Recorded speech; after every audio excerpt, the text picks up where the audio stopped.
Yaqinqi mezgillarda Xitoy hukumatı zo'r kuch bilan kengaytayotgan saxta uchur urushining ta'siri hamda bir qism sabablar tufaylidan o'tgan bir necha yilda izchil xalqaroning diqqatida bo'lib kelayotgan Uyg'ur qirg'inchiligining o'rnini tadrijiy holda lagerlarning taqilishi hamda inoq jamiyatning barpo bo'lishi haqidagi bayonlar egilishga boshladi.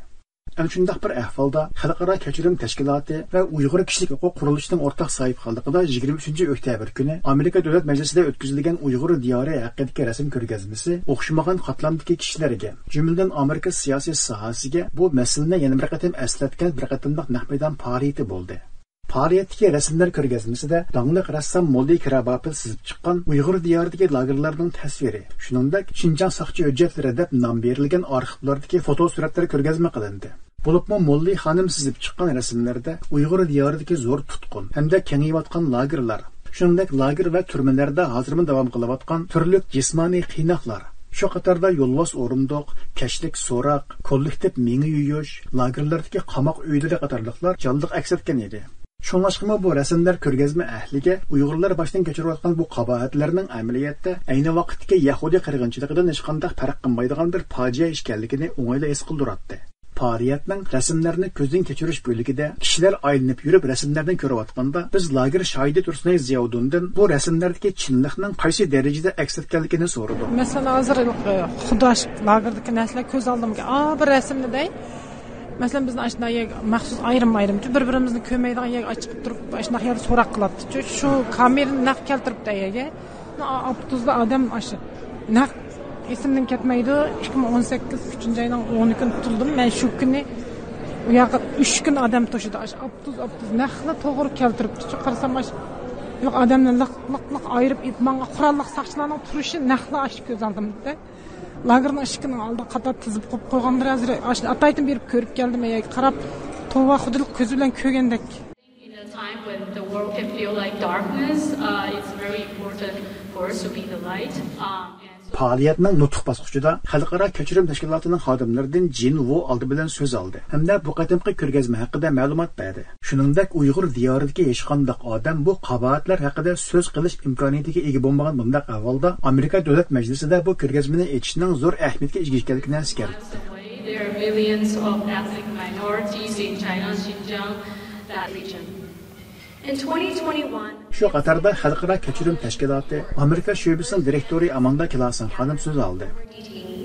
Of the internment camps and other people who were present in Xinjiang after 2017. Bu so'zda o'zlari e'lon qilgan Uyg'ur diyori haqidagi maxsus dokladning unumi va ta'siri, shundaqla Uyg'ur diyoriga kirizishning lager va turmaga o'xshash qamoq o'rinlarini markaz qilgan holda amalga oshganligini, ammo hozir Xitoy hukumatining g'oyasur moliya kuchi va odam kuchi sarf qilish badiliga bu jinoyatlarni va qirg'inchilikni dunyo jamoatining ko'zidan yoshirmoqchi bo'lganligini, millionlarcha kishining taqdiri noma'lum bo'lib turayotganda bunday bir ko'rgazma tashkillash orqali dunyoning bunga qarshi ekanligini namoyon qilish zarurligini alohida eskartdi.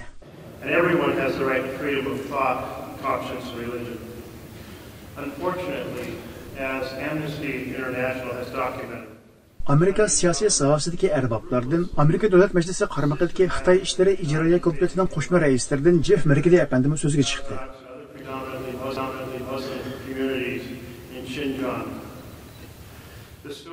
Bu so'zda Xalqaro kechirim tashkilotining Uyg'ur diyoridagi zo'r tutqun, turma, majburiy emgak va boshqa zulmlarni fosh qilishda o'ynagan roliga yuqori baho berish bilan birga Uyg'ur diyorida yil ham davom etayotgan zulmlarni aybladi.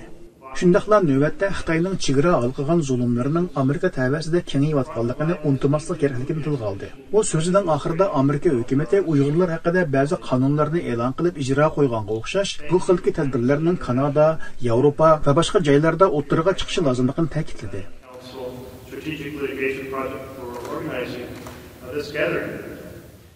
Her qaysi ommaviy tashkilotlardan Uyg'ur kishilik huquq qurilishining direktori Ömer Qanat, Uyg'ur harakati tashkilotining raisi Roshan Abbas va Atlantik kengashining xodimlaridan Rayan Asadmo ayrim so'z qildi. Ular o'z urug' tuqqanlarining ahvoliga, shundaqla o'zlari shohid bo'lgan qabohatlarga birlashtirgan holda bu qatimqi ko'rgazmada kishilar ko'rayotgan qabohatning faqat bir noyidki qisman ahvol ekanligini, bu fojianing hozir ustovuchuq turmaga aylanib bo'lgan butkul Uyg'ur diyorida davom qilayotganligini, dunyo hozir bu qirg'inchilikni ayblashda ba'zi qadamlarni olgan bo'lsa-mu, ammo hozirgacha bu vaqtda davr bo'lgich bir kuchli harakatning bo'lmaganligini eskartdi. Shundaqla bundaq ahvolda yangidan qonunlarni chiqarish va ijro qilish, Xitoyga qarshi texnik ko'p jazo va embargo choralarini o'tirib chiqarish lozimligini tilga oldi. Education centers to torture chambers, to prisons as criminals. And the government must do more to protect Uyghur citizens and asylum seekers from transnational repression abroad. They are suffering harassment, threats, coercion, and reprisal by China. Bulupmu lager şahidi Tursunay Ziyauddinning lagerda o'z boshidan kechirgan qabohatlar haqida ixcham tushuncha berishi faoliyatga kishilarning yuragini ezdi. Second floor in a cell that is very small, 4 meters square. Ешқандай нәрсе біздің өзіміздің әрекетке еместі. Мен қылғызда олармен бізде шоқлап гәп қылышып көпті шоға. Ешқандай нәрсе келеді, doğrular береді бізге. Ağzını hatta orada kolumuzu memekle ağzını geçip dolayıp silip kaynatıp işkiziyip giderdi, su verdi. Uning lagerlar haqida aytganlari naq maydondagi ko'rgazma rasmlar bilan mos holda kishilarga Uyg'ur jamiyati uchrayotgan fojialarni texmo jonliq tasvirlab bergan edi. U o'zining Amerika hukumati qilgan yordam sababidan bu qabohatlardan qutulib chiqishga qodir bo'la olgan bilan millionlagan Uyg'urning yil ham shu makonda azob chekayotganligini eskartib, tashqi dunyo bu vaqtda texmo kuchli tadbir olsgan deyman dedi. So far, you guys have already published the specific report. Xalqaro kechirim tashkiloti Amerika bo'limining direktori Amanda Xanim bu vaqtda so'z bo'lganda o'zlarining nima uchun shunday bir ko'rgazma tashkillaganligi haqida tushuncha berdi. Specific venue. Yeah, absolutely. We were inspired to have the event because it's been 2 years since the release of our report. Bizning dokladimiz chiqqili 2 yildan oshgan.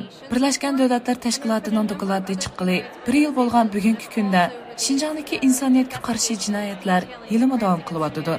Bundaq ahvolda biz bu qabohatlarni Amerika Davlat Majlisining a'zolariga va avom xalqqa texmo jonliq yetkazishning zarurligini his qildik. Biz bu ko'rgazma orqali Uyg'urlarni va zulm zindonlarida azob chekayotganlarni unutib ketmaslik haqida dunyoga chaqiriq qildik. Shuning bilan birga Amerika hukumatiga Xinjiangda bo'layotgan ishlarni unutib qolmasligini eskartamiz. Shuningdek, ular davomli holda Xitoy hukumatiga besim qilishi, tutqun qilinganlarning hikoyalari bilan zulm solg'uvchilar haqidagi hujjatlarning unutilmaydiganligini ta'kidlashi lozim.